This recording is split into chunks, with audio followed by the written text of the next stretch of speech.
Maithili express की शानदार प्रस्तुति। बोली बोली देवघर वाले बाबा की।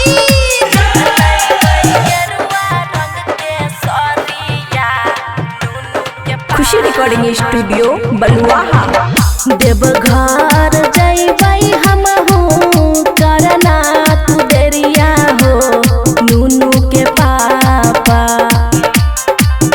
देवघर जइबै हमहू करना तू देरिया हो नूनू के पापा।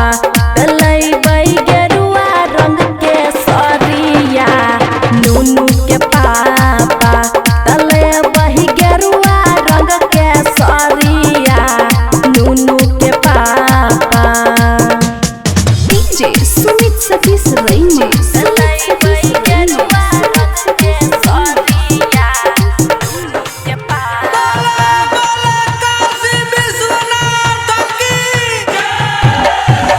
ढेर दिन से सपना रहे जे तू भोला दुआरिया हो नूनू के पापा।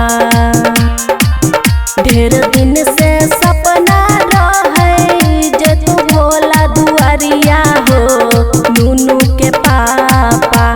तले बही गेरुआ रंग के सरिया नूनू के पापा।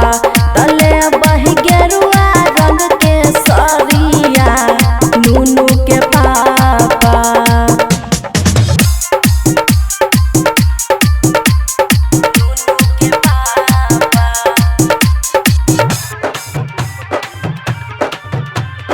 खुशी रिकॉर्डिंग स्टूडियो बलुआहा।